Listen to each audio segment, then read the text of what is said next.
আসসালামু আলাইকুম ভিউয়ার্স, আজকে আম্মু রান্না করছে উন্দারা মাছ।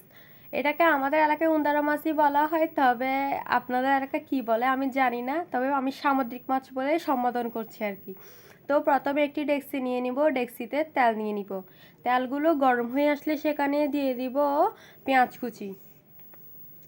পেঁয়াজ কুচিগুলোকে ভালো করে নেড়ে চেড়ে হালকা একটু কষিয়ে নিব।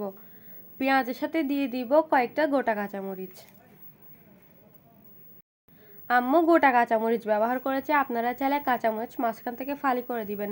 তবে কাঁচামরিচ মাঝখান থেকে ফালি করে দিলে কিন্তু ওগুলো একটু ঝাল হয়ে যায় তরকারি, তাই হচ্ছে আম্মু গোটা কাঁচামরিচই ব্যবহার করেছে, যাতে শুধু ফ্লেভারটা থাকে আর বেশি ঝাল না হয়।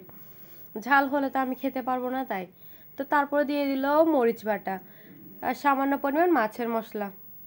মরিচ বাটা আর মাছের মশলাগুলোকে ভালো করে নেড়ে চেড়ে নিচ্ছে, যাতে এগুলো কষে যায় ভালো করে। তেলের সাথে প্রথমে এগুলো কষিয়ে নিবে। সাথে দিয়ে দিল সামান্য পরিমাণ রসুন বাটা আর হচ্ছে সামান্য পরিমাণ আদা বাটা। আদা রসুন বাটা আপনারা স্কিপ করতে পারেন, তবে দিলে কিন্তু খেতে ভাল লাগে, তাই হচ্ছে আম্মু একটু করে দিয়ে দিল।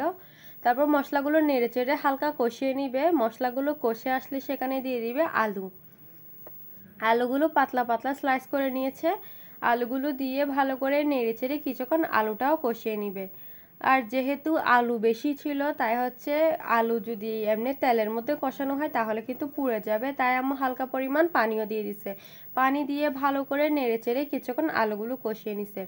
আলুগুলো একদম পারফেক্টলি কষে গেছে, উপর দিয়ে তেল বেশি উঠেছে, একদম আলুগুলো কষে সিদ্ধ হয়ে গেছে, আপনাদেরকে দেখে দেওয়া হচ্ছে। আলুগুলো সিদ্ধ হয়ে যাওয়ার পর সেখানে দিয়ে দিবে মাছ। মাছগুলো সামান্য পরিমাণ লবণ, তারপর হচ্ছে সামান্য পরিমাণ মাছের মশলা দিয়ে ম্যারিনেট করা ছিল অনেকক্ষণ, আর মাছের মধ্যে কিন্তু ডিমও হয়েছিল। মাছগুলো দেওয়ার পর সেখানে দিয়ে দিল বেশ কিছু পরিমাণ টমেটো বাটা।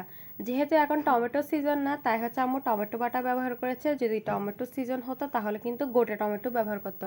গোটা টমেটো দিলে কিন্তু টেস্টটা বেশি ভালো হয়। তবে যেহেতু গোটা টমেটো সিজন না, টমেটোও নাই বাজারে, তাই হচ্ছে আম্মু টমেটো পিউরি ব্যবহার করেছে। তারপর ভালো করে নেড়েচেড়ে সেখানে দিয়ে দিবে বেশ কিছু পরিমাণ পানি। পানি দিয়ে ঢাকনা দিয়ে দিবে যাতে এগুলো ভালো করে কষে যায়। যেহেতু আলু রান্না হতে বেশিক্ষণ সময় লাগে, তাই হচ্ছে আলুগুলোকে আগে থেকে ভালো করে কষিয়ে নিয়েছে, সিদ্ধ করেছে যাতে অর্ধেক সিদ্ধ হয়ে যায়। আর মাছ তো কাঁচা মাছ রান্না করছে, সিদ্ধ হতে বেশিক্ষণ সময় লাগবে না, তাই মাছগুলো পরে দিয়েছে। দেখেন পানি বলক চলে এসেছে, একদম একদম রেডি। এখন হচ্ছে লবণটা হালকা পরিমাণ টেস্ট করে নেবেন, যদি পারফেক্ট হয় তাহলে উপর দিয়ে ধনেপাতা কুচি ছিটিয়ে দিবেন।